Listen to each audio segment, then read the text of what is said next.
Welcome to our YouTube channel.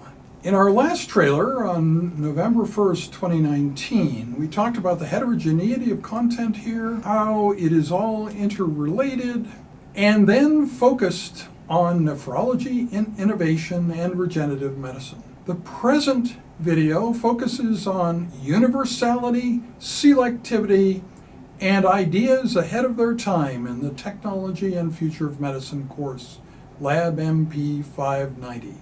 The Technology and Future of Medicine course I teach deals with the coming technological singularity, now predicted to occur in 2035. When I described that course at the Singularity University reunion in August 2011, a month before it began and 8 years ago, I talked about mainstreaming the singularity in the universities and beyond. That mainstreaming has not happened.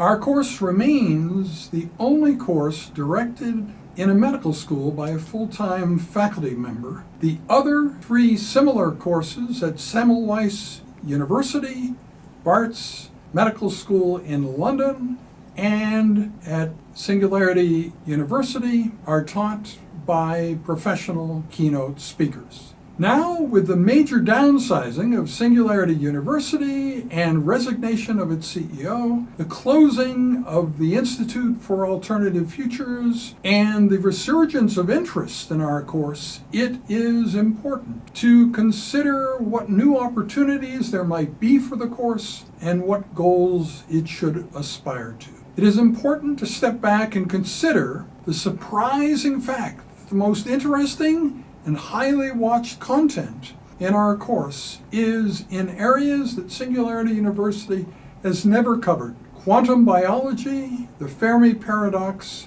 and multi-threading, digital personas for non-celebrities, the solution to FOMO, the fear of missing out. Since we are in many senses ahead of Singularity University and taking more risks in our content selection than they are, it is not surprising that our material has not gone mainstream. Eventually, the general public is going to catch up and develop an interest in these things, and when that happens, these areas do reach the mainstream, it is going to be important that we were the first with these content areas, promoting and expanding discussion of them before Singularity University even mentioned them. Since this might take many years or a decade, it is unlikely that I will always personally be the person leading our course into the mainstream.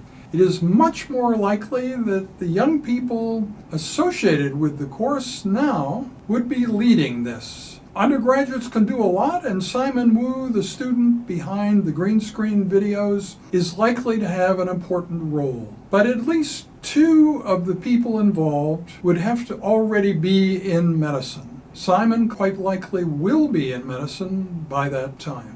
Key to this would be medical student Rebecca Hugh, who rediscovered my old medical student elective offering from 4 to 6 years ago, and who will actually participate in the next green screen video with me December 19th. The current and past pathology trainees also play an important role. They've been the source of many of the colorful decorative items in the cybernephrology office, including Iron Man and the Unicorn, and have extensive experience with our course. Concomitantly with moving into the mainstream, the course and things associated with the course will start to make money. Suddenly, it would stop being something small and obscure and start being something that most of the 8 billion humans on the planet at that time would be interested in. The course did not start off as an entrepreneurial project,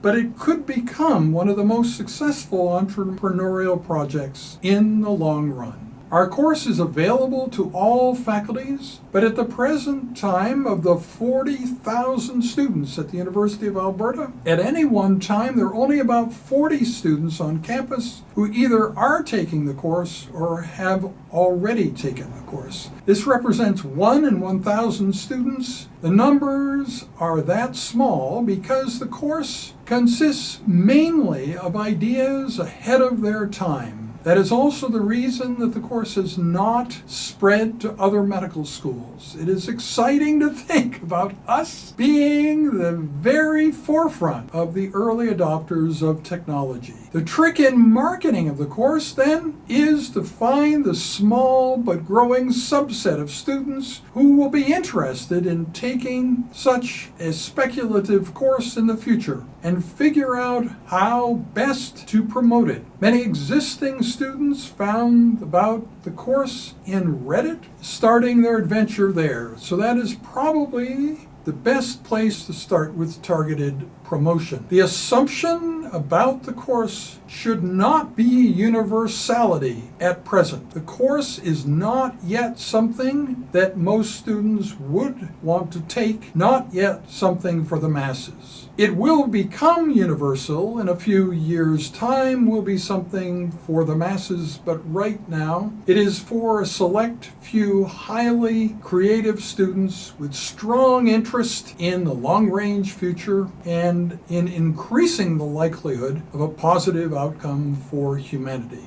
One way of promoting the course is to emphasize the feeling of anticipation and escape that has always been an important part of the course. As Ashlyn Bernier said in 2012, I really looked forward to the classes.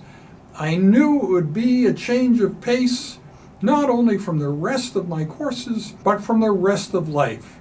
It was different and unique. The rest of the world disappears and there is only this conversation. That pleasant sense of escape into an alternative reality has also been described by people who have long conversations with me, and perhaps you are feeling that right now. In any event, we hope you come back to this channel again and again to sample the content here and let us know your thoughts by leaving comments on the videos. And now, if you would like to view the previous trailer for background, you can find it at this URL, which is also listed in the YouTube description. Thank you.